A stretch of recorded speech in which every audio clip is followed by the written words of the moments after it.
Good morning, it's 3 AM and this is Student Live, the show dealing with today's hottest topics. I'm Christy Tattershall, and joining me today in the studio, following the Scottish referendum result, are two of the most passionate supporters of the opposing no and yes camps, celebrated novelist J.K. Rowling and sporting hero Andy Murray. As the Devo Max campaign gathers momentum, I'll be asking them for their views on the future of the United Kingdom. Later on in the programme, Ellie Jones will take the temperature on the independence in the English regions.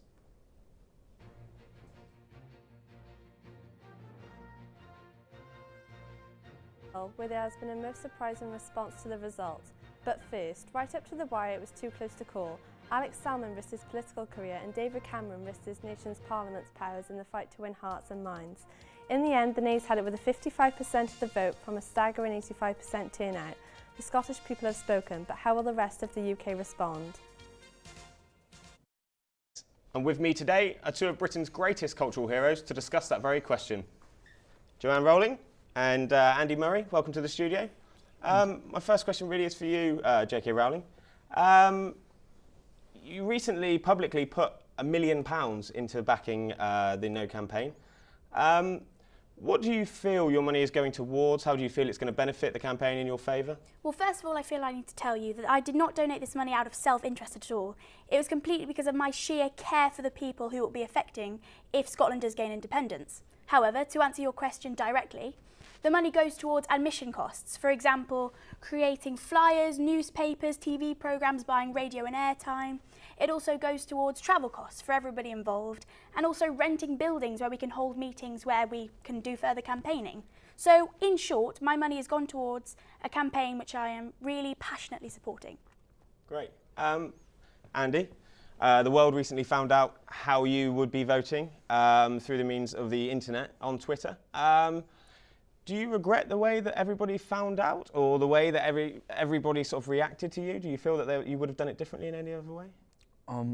Well, I felt that due to the negativity of the No campaign, I was excited to see how Scotland would and the Scottish people would tackle this huge issue, this decision, and to do it on our own terms. In regards to the tweet, I don't regret making my opinions known, but I probably wouldn't have done it the same way looking back. Sure. I mean, you're sat next to one of them, J.K. Rowling, quite high profile. You've got David Bowie. They're all opposing views to yours. Do you feel in a way that that's a compliment to the Scottish people, that they want to stay united? Well, I mean, the decision didn't just affect Scotland, it affects all of the UK. But at the end of the day, it was just Scotland's decision to make. And I find in any political campaign, you're going to have people who will throw their weight around, who use their influence, their power, and their money to sway the campaigns either way. And yeah. Yeah, sure. Well, thank you very much, guys. Even though the Scottish no vote has saved the Union, the fight to keep the United Kingdom has only just begun, as the English regions embrace the idea of Devo Max. Over to Ellie. Thanks, Christy. Scotland rejected independence on the promise of greater powers for their parliament. Now this promise is being dangled at England's regions, possibly a ruse to slow down constitutional reform. But it seems that some English cities are already embracing the idea. Bristol has its own currency. The city's mayor, George Ferguson, is an avid supporter of the Bristol pound, and so it is rumoured is the Queen.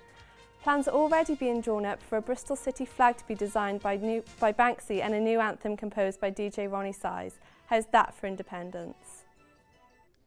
Thank you for that report, Ellie. Many thanks to our studio guests this morning, J.K. Rowling and Andy Murray. Yeah, thank you a lot for being here. Tomorrow, I'll be speaking to the oldest British train robber. Until then, goodbye.